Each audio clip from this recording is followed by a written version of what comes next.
everybody, thanks for coming back to the channel. Bree Lambert Sanders here.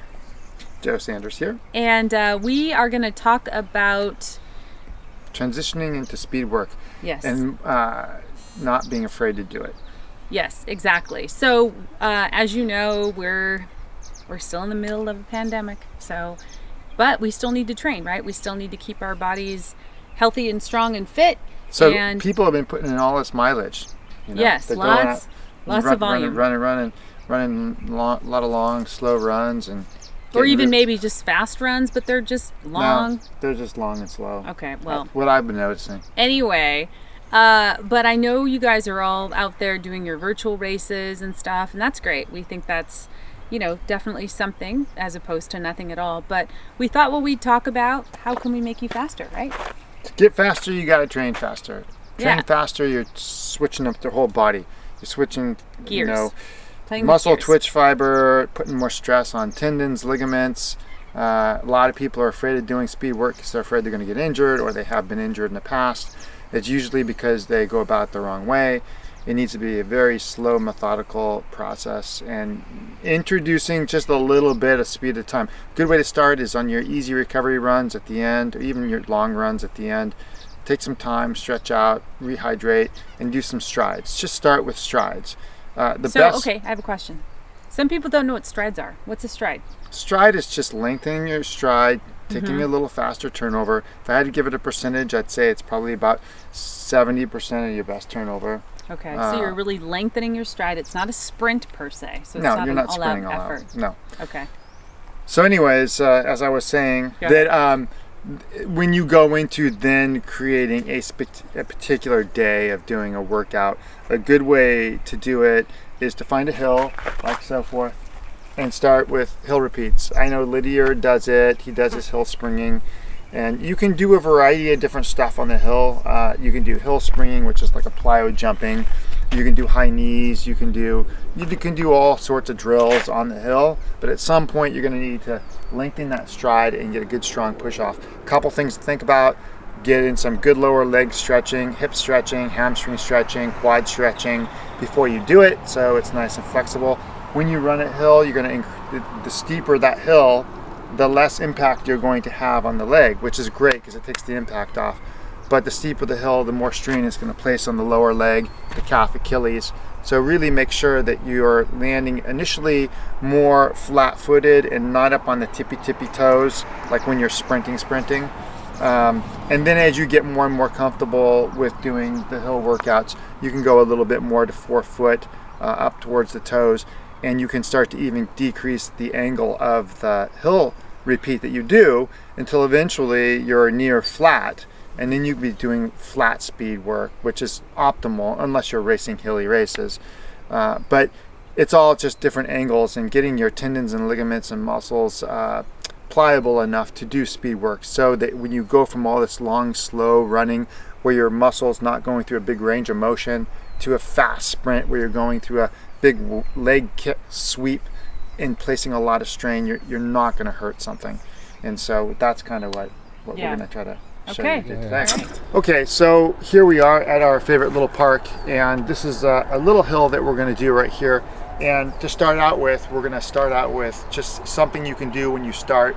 It's just a high knee lift with a push off, and Bree's going to demonstrate right now. High knee when you're ready.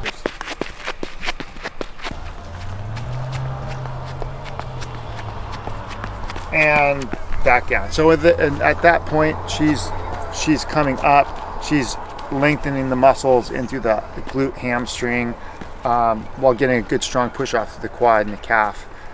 So that's one good drill to start with.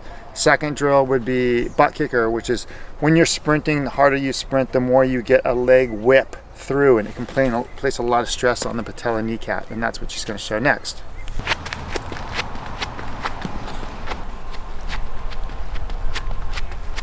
Okay. One more that you can do is, we'll do two more, a skip jump. And people do it on the track all the time, but now we're going to do it on the hill where you exaggerate the skip jump. Here she goes.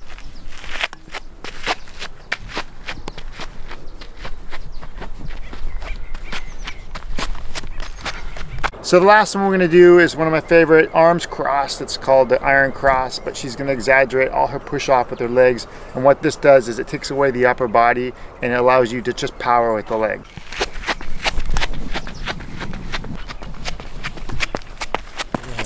So that's how we do our transition, starting with drills first, then eventually running the hills and taking a shorter, faster stride and doing fast sprints up a hill.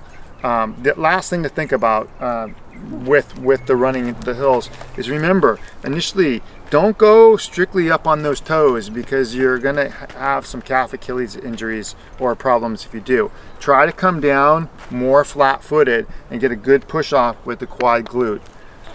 Yeah, and I think that as far as, you know, sort of how to integrate that into your training, I mean, what would you say? Like, how many times a week should somebody do this, and how many sets? Maybe give them some information about that. Okay? I would say initially start out with these drills. I'd say do 4 of each of those drills with maybe 4, you know, good efforts. So that would be 4, 8, 12, 16, 20 repeats. And this hill's not very long. So, of course, the length of the hill and the steepness of the hill is going to exaggerate everything. Yeah. So, you know, start out with something, you know, where your fitness level is keen to. Don't start out and go, oh, I'm going to do 2 hours of hill repeats, even though my longest run's only an hour. Exactly. You know, be smart about your training and don't hurt yourself. Exactly. And just sort of play back this video, watch the different exercises, practice first.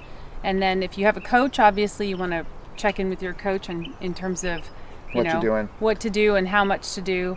There's also definitely just start with just practicing each individual drill. Yeah, and there's all sorts of stuff that you can add to this. Like, right, you can do, even though the purpose of this is to start to build speed and start to get all your ligaments, tendons, and joints used to turnover, you can add a cardio element. You could literally we used to do hill repeats in high school with breath holders involved, where we would sprint and then hold our breath the last 10 meters. Yeah, don't do that. Not yet, though. No. I'm just giving they examples may not be ready for that. Of stuff that they could do to make it even harder.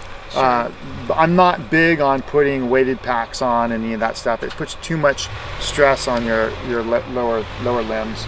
Yeah, so, exactly. Anyways, that is your beginning phase of developing speed and working towards getting better leg turnover, having a different component to your training other than just going out and slogging every day. Yep. So that's it, you guys. Thanks again for tuning into the channel. We'll be sharing some more tips for training, performance, running. So don't forget to hit that subscribe button, and you can follow me at Catch the Breeze. And you can follow me at 34 Bites. Ciao. Adios.